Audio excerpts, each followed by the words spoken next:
ರಸ್ತೆ ಸರಿಪಡಿಸೋ ಕೆಲಸಕ್ಕೆ ನಟ ವಿನೋದ್ ರಾಜ್ ಇಳ್ತಿದ್ದಾರೆ. ರಸ್ತೆ ಗುಂಡಿ ಮುಚ್ತಾ ಇದ್ದಾರೆ ವಿನೋದ್ ರಾಜ್ ಅವರು. ಆ ಫೋಟೋಗಳಿಗೆ ಎಲ್ಲ ಕಡೆ ವೈರಲ್ ಆಗ್ತಾ ಇದೆ. ಮಳೆಯ ಪರಿಣಾಮ ನೋಡಿ ಅವಾಂತರಗಳು ಎಷ್ಟು ಅಂತ. ಬೆಳ್ಳಂಬೆಳಗ್ಗೆ ರಸ್ತೆಯನ್ನ ಸರಿಪಡಿಸುವಂತಹ ಕೆಲಸಕ್ಕೆ ಇಳಿದಿದ್ದಾರೆ ನಟ ವಿನೋದ್ ರಾಜ್. ರಸ್ತೆ ಗುಂಡಿಯನ್ನ ವಿನೋದ್ ರಾಜ್ ಅವರು ಮುಚ್ಚಿಸ್ತಾ ಇದ್ದಾರೆ. ನೆಲಮಂಗಲದಿಂದ ದೊಡ್ಡಬಳ್ಳಾಪುರದ ಕಡೆಗೆ ಹೋಗುವಂತಹ ರಸ್ತೆಯಲ್ಲಿ ಸಾಕಷ್ಟು ಗುಂಡಿಗಳು ಬಿದ್ದಿತ್ತು, ಅದನ್ನ ರಿಪೇರಿ ಮಾಡಿಸ್ತಾ ಇದ್ದಾರೆ. ಒಂದು ವಾರದಿಂದ ನಿರಂತರವಾಗಿ ಮಳೆ ಆಗ್ತಾ ಇದೆಯಲ್ಲ, ಈ ಹಿನ್ನೆಲೆಯಲ್ಲಿ ಗುಂಡಿ ಬಿದ್ದಿವೆ. ನೆಲಮಂಗಲದ ದೊಡ್ಡಬಳ್ಳಾಪುರ ರಸ್ತೆ ಸಂಪೂರ್ಣವಾಗಿ ಗುಂಡಿ ರಸ್ತೆ ಆಗಿದೆ.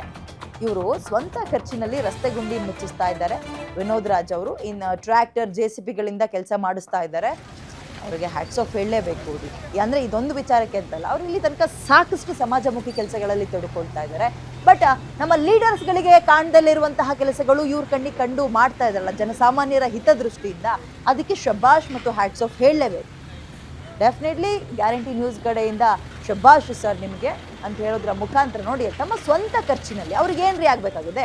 ಯಾರೋ ಬೀಳ್ತಾರೆ, ಯಾರೋ ಸಾಯ್ತಾರೆ, ನನಗೇನು ಅಂತ ಅವ್ರು ಸುಮ್ಮನಾಗ್ಬೋದಿತ್ತು. ನಮ್ಮ ಲೀಡರ್ಸ್ಗಳು ಹಾಗೆ ಮಾಡೋದಲ್ವಾ, ನಮ್ಮ ಟ್ಯಾಕ್ಸ್ ದುಡ್ಡನ್ನೇ ತಿಂದು ತೆಗೆದವರು. ಬಟ್ ಅವರಿಗೆ ನಮ್ಮ ಆರೋಗ್ಯದ ಬಗ್ಗೆ ಕಾಳಜಿನೇ ಇಲ್ಲ.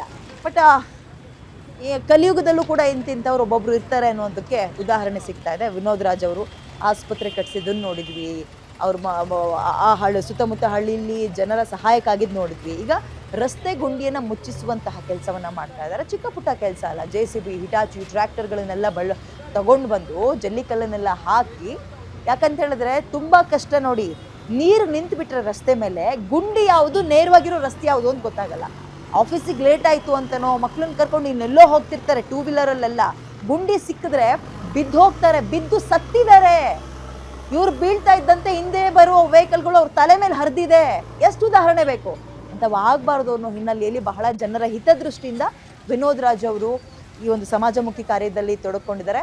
Thank you so much sir, and hats off to you guarantee news ಕಡೆಯಿಂದ.